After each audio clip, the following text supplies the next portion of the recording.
Hello. Yeah, I am Anthony Kagmio. Please, everything has got a history. People are looking for histories of different areas and different issues and different places. Again, here, people are interested in so many histories. We are talking about Maramuro here, but Maramuro has got a lot of history.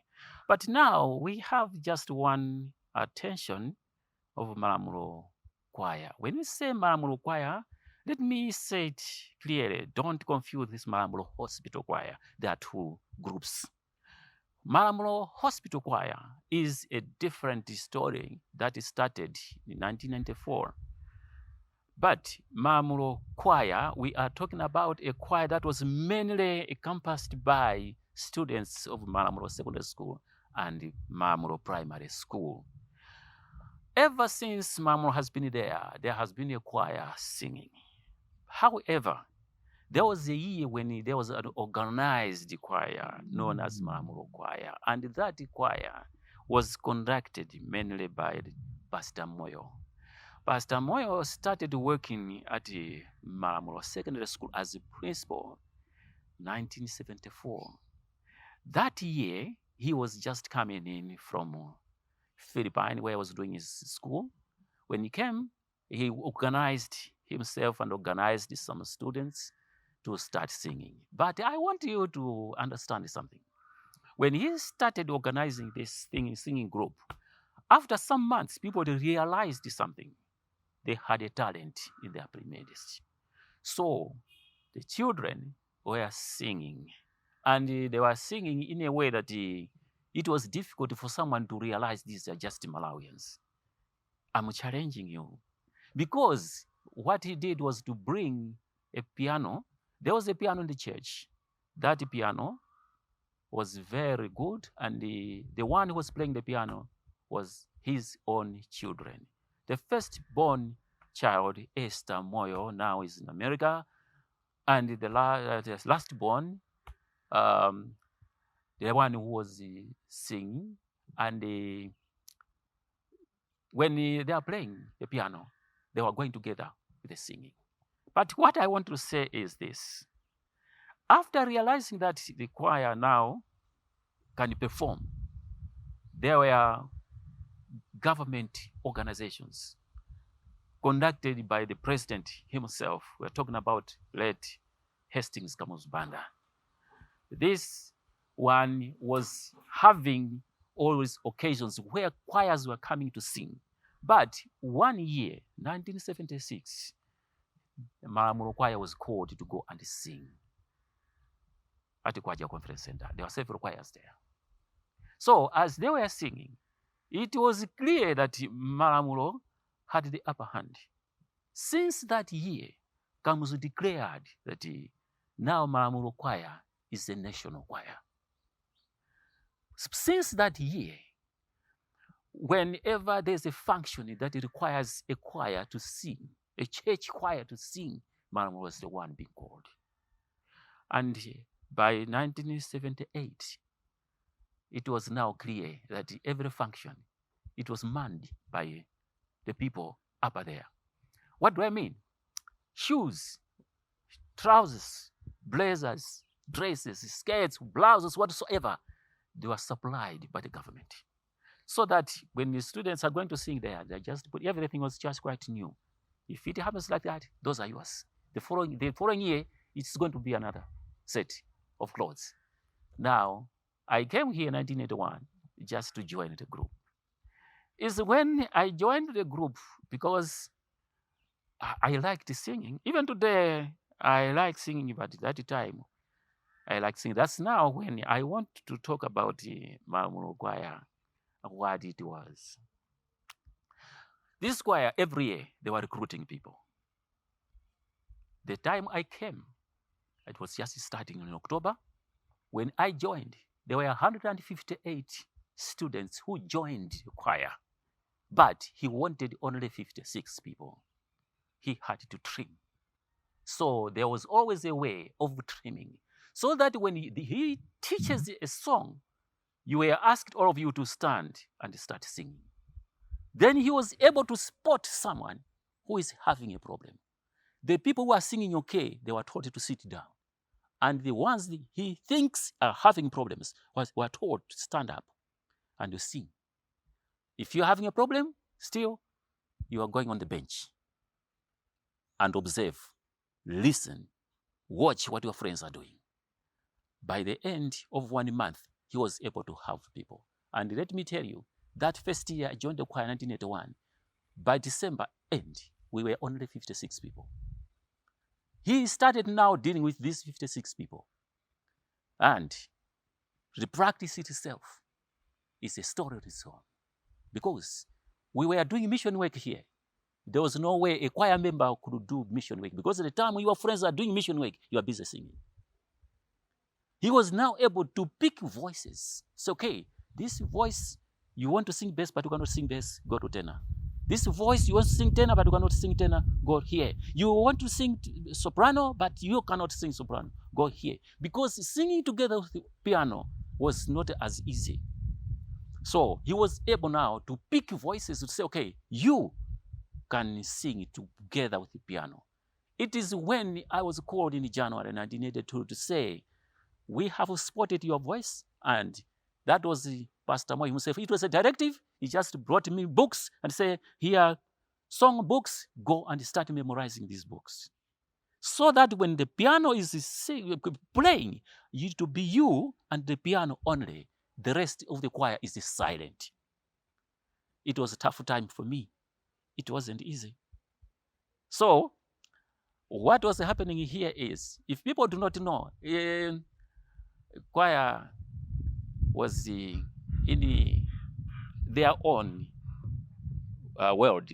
I'm saying their own world because what was happening was they had their own favor.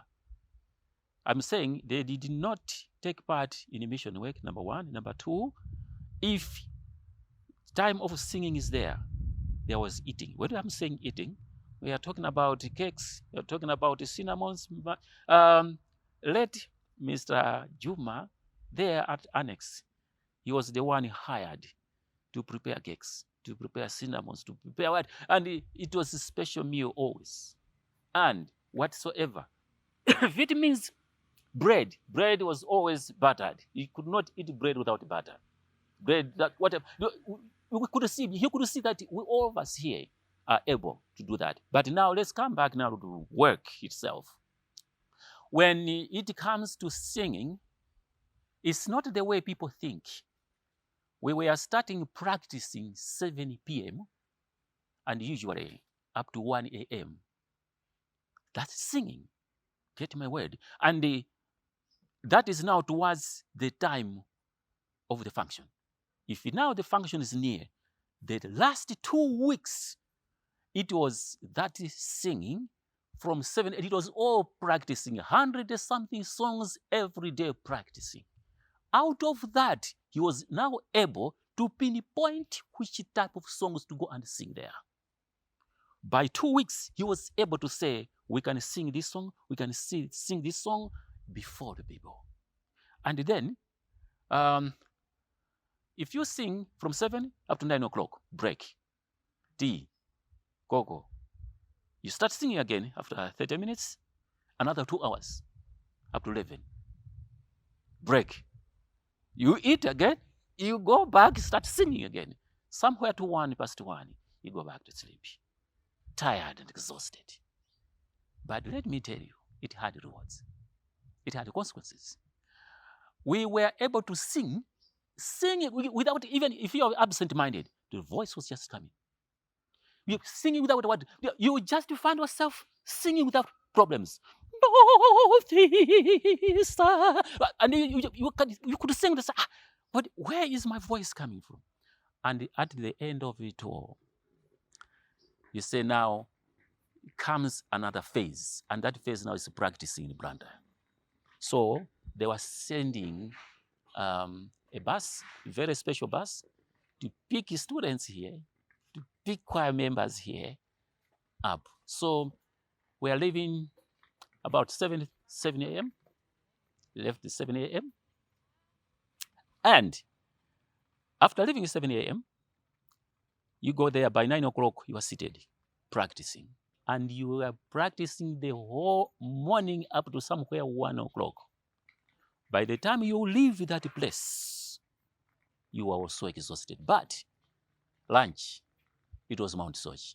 That's the first time I experienced eating to Mount Soch.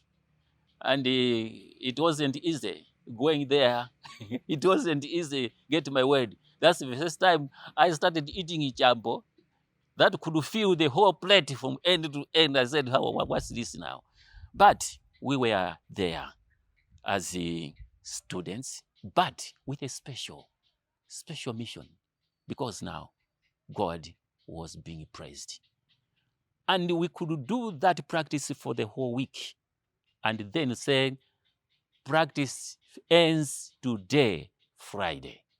Tomorrow, rest. Sunday, we are here, business.